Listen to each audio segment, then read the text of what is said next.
Hi, I hope you all had a blessed Holy Week and Easter. For many of us, it should be a time to express our faith and beliefs with a shared celebration of hope and love. As a Catholic, I took part in Palm Sunday, which celebrates Christ's entrance into Jerusalem atop a donkey with his followers waving palms lining his way, reminding us to welcome Jesus into our life as we follow him and share his Holy Week leading to his crucifixion, death, and resurrection on Easter. It also means that they hand out free palms at church and we get to take them home, where some are able to fold them into crosses. And that's one thing that makes Palm Sunday so special to me. It's a memory of my daughter Lindy and I going to church on our last Palm Sunday together. It was when she came back to Albuquerque to stay with me after her mother took her away to live in California without my permission and where she couldn't practice her faith. Her brother eventually considered our Catholic religion as being pagan after graduating from Catholic high school. And there are many others who feel the same way and yet call themselves Christians.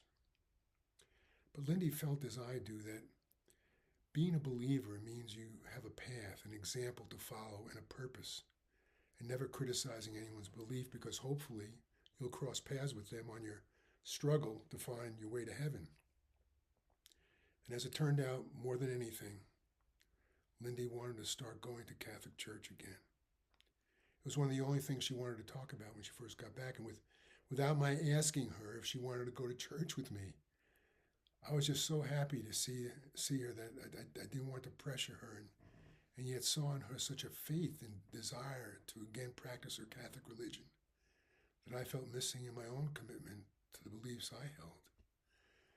And her faith was not imagined or wishful thinking on my part because I experienced her fervor and excitement to attend Mass, especially on Ash Wednesday and Palm Sunday, that she was denied all those years and now seemed to have a spirit guiding her.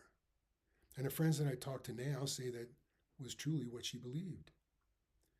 So it was on our drive back to our house on Palm Sunday that I watched her taking the palms that we received at church and making them into crosses, something that only my father, her grandfather, who she had never met, used to do. And the reason I never learned how to do it from him was because it was the one thing that he could do that I always wanted him to do for me. It was because I always wanted to need him as my father and never wanted him to leave. When I asked Lindy how she knew how to do that, since I never did it for my kids, she said she didn't know how she learned it, but it was just then came to her. I had a feeling at that moment that my father was in the car with us and he was so proud. You know, no matter what religion we follow or faith we believe, it's a blessing to cross paths with someone who can show us by example the strength and courage to openly express their conscience when they are continually criticized for doing so. Lindy offered me a view as to what God expects us to do with the talents he instilled in us. And there's so much in between my short time with Lindy being filled with admiration watching her as a young, confident woman who was sure to be rewarded for not only her independence, but surviving for all she had been through. Like the time I came back to our table at a football game, and there she was talking with the president of the university about enrolling and playing volleyball since both recognized the advantage of her height, 6 foot, and I'm sure he was equally impressed with her confidence. And when our teacher neighbor next door died and she went next door, like she hadn't skipped a beat with all the comfort and grace, reminiscing with Josie's kids, who were a lot older and a lot shorter.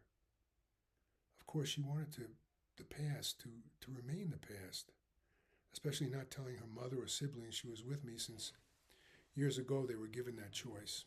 Anyway, I left town for a couple of weeks and got her message, "Hey, Dad, got some good news. Call me when you can. I love you." I guess I thought she was maybe something about work and took my time calling her back. Instead, she and her friends met a soldier at the airport, and then some days later, knowing him and him leaving, she left to be with him. I guess she realized that we had accomplished all we needed to add to our lives together, and there was a time to move on beyond memories. That was the last time I saw her because her brother, who was staying with me, again without telling anyone so as not to upset his mother, received a call from his sister saying that Lindy was dead. We hugged and cried. After a while, I called Kansas, where she wasn't spoke to the police department, who said that they were investigating, but they weren't allowed to give me any information since her next of kin husband and her mother wouldn't allow it. I explained that I was a father, the last one family member she lived with before she got married. But rules are rules. My children pleaded with me not to get involved because their mother said it would just complicate things and split up the family. When I told my son that I knew Lindy well enough that she would want me to be there, he said his mother told him I didn't know Lindy, and I was lying about her living with me and having my friends lie as well. He then left to meet his mother. Lindy's husband and mother quickly escorted Lindy's body back here from Kansas, and a funeral was held a couple of days later under the name of Lindy Weller, with no mention of Carrera or her religion or faith. I still get calls from those now who just found out about it. My sister and I went to this makeshift funeral, even though we weren't invited and not allowed to speak. There was no priest or anyone related to any religion, but there was a master of ceremonies, as jokes were told about how everyone was so close to her, when she had related to me that none of them were. My son had even told me that she wasn't talking to her mother. And while me and my sisters couldn't stop bawling, we sensed evil there and at the burial.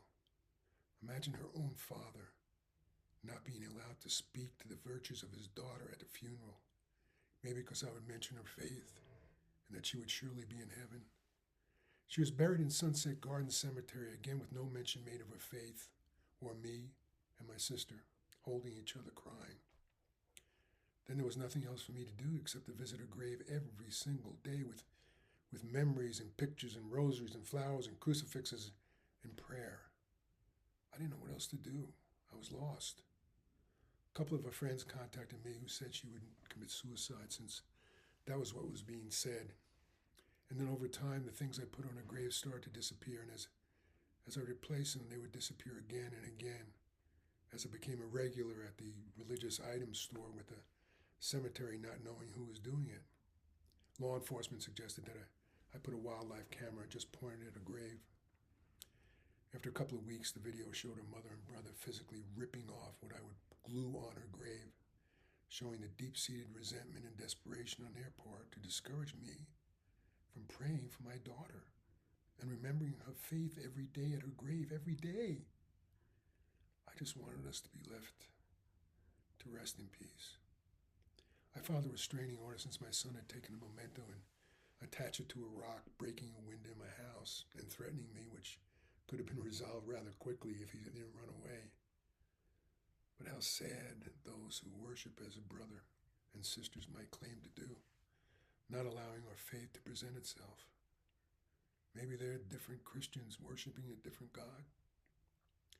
It took quite a while with the help of the Kansas Open Records Act for me to force that police chief to answer some of the questions I had, like Lindy saying she was abused, and the husband testing positive for gunshot residue, and a preeminent homicide detective asking why there were no fingerprints or DNA on the weapon, and why was it wiped clean if they were Lindy's prints.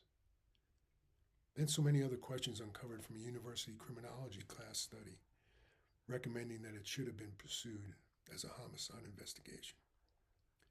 So maybe they'll be right about me complicating the case, but at least for now, they've stopped removing the mementos of our faith that Lindy and I share. Sorry, sometimes we just have to tell the complications we live with and the still waters that run deep. To cope, I have a Memories of Lindy's Facebook page. And may God bless us all.